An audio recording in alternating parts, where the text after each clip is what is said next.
Masigabong palakpakan mga Pilipino!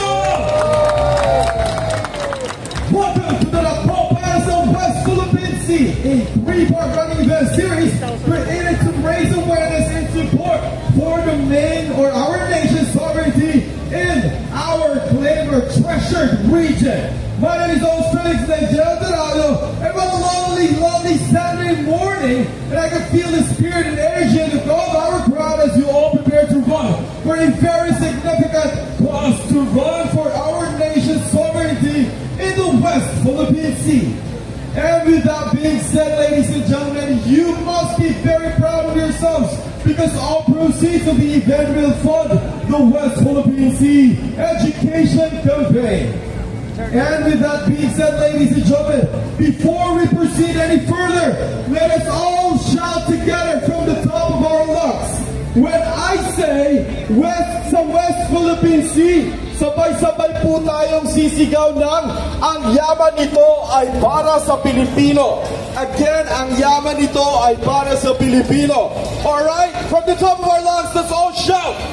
Sa West Philippine Sea! Sa West Philippine Sea! Ang yaman nito ay para sa Pilipino! Mabuhay ang Pilipinas! Alright, ladies and gentlemen, 10K runners, all the best for today. Keep in mind these reminders to ensure a smooth race and enjoyable experience for everybody. For sure, you guys will be posting photos and videos of this event. And for us to spread more awareness for other people who aren't able to join us today, please don't forget to capture and share your moments using our official hashtags. That's hashtag Takbo para sa WPS, hashtag Atinto, and hashtag Run Rio. You can also tag our official social media handles at Run Rio Incorporated or on Instagram and Run Rio on Facebook. Also, ladies and gentlemen, I would like to grab this opportunity to acknowledge all the organizations, schools, and offices who joined us today. Wala man po kaming, hindi man po namin maisa-isa ang inyong mga pangalan, isang masigabong pasasalamat po para sa inyong lahat. And also, to all the vloggers who joined us today, our media partners as well, thank you very much for joining us for this wonderful cause this morning. Ladies and gentlemen, to all our runners, keep in mind these reminders to ensure a smooth race and enjoyable experience for everyone. Always wear a running shirt or singlet. Just like in other public events, we need to follow proper running attire. I'm getting so excited for this one. Always wear your official race shirt or singlet and keep it on a sign of respect to other runners.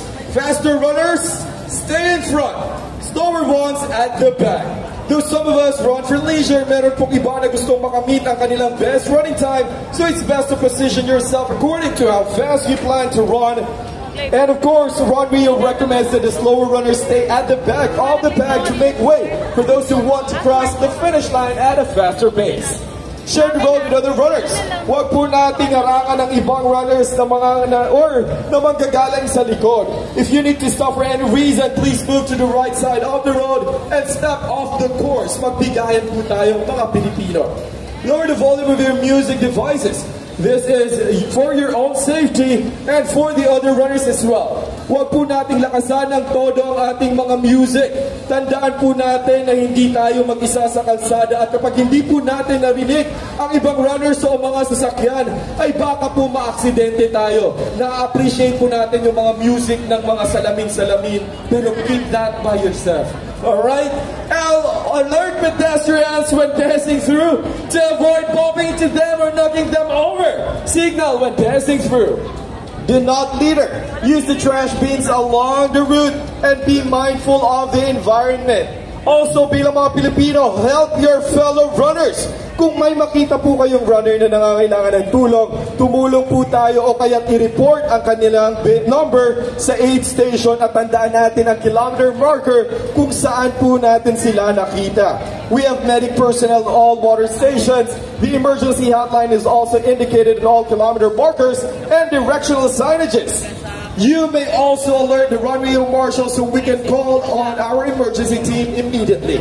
When reaching the finish line, keep moving forward. We have a lot of runners finishing the race, so please keep moving forward until the end of the chute para hindi po magkaroon ng jam sa finish line. And for everyone's safety, bawal po mag-selfie during the race at sa finish line para hindi po tayo masagasaan ng ibang runners. Alright? We can do the selfie siguro pagkatapos na po ng race or after crossing na the finish lines or sa activity area na po. Alright, ladies and gentlemen, 10K runners, Filipinos!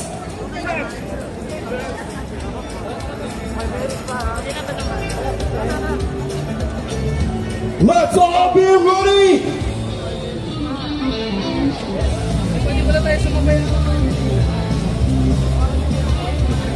For the information of all our 10K runners, we still have 5 more minutes before the gun start.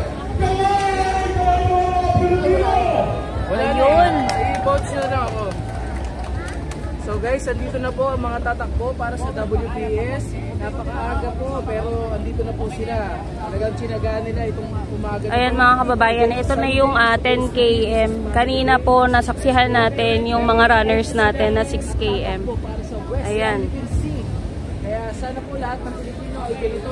Handang ipaglaban kung ano ang sariling natin.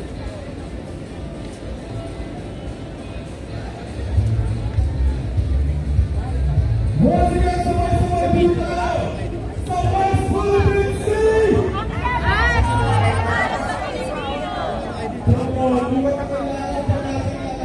Walang binigay na ID.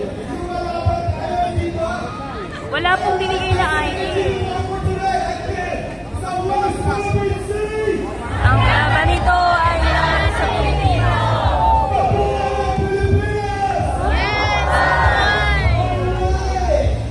Ang sexy ng mga tatakbo guys, ano? Tingnan nyo. Maraming kababayan natin. Sila lahat ang ay binibigay.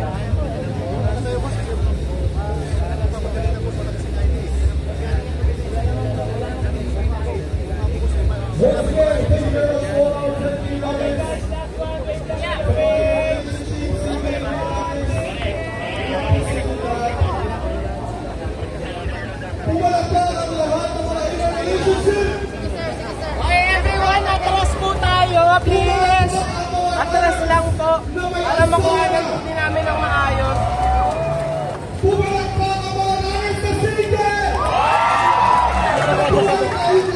Gilid lang.